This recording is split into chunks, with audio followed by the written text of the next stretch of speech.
Velkommen til den her video i forhold til, hvordan du åbner og lukker Herlufbadet. Når du møder ind på arbejde, så er der nogle forskellige døre rundt omkring, du skal åbne. Du skal blandt andet sørge for, at balkonen er åben, og omklædningsdøren er åben.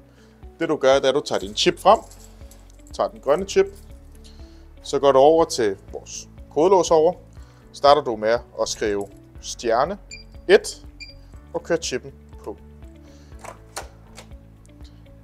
Derefter vil døren være åben. Når vi så skal låse døren igen, så gør vi lidt det samme. Vi trykker på stjerne 2, stjerne og 2 og kører chippen på. Og derefter er døren lukket. Og det er sådan her, du åbner og lukker Herlufbadet. Tak fordi I gad så med på den her åbne og lukke video. Vi ses derude, og rigtig god træning til alle sammen. Og så kommer vi til, hvordan vi tænder lyset i Herlufbadet. Til at starte med, så går vi lige ind og starter tænder lyset herinde i rummet herinde. Og derefter så går vi over til vores lyskontakter over. Det første vi har, det er vores undervandslys. Og det er det, der gør, at der kommer lys under vandet.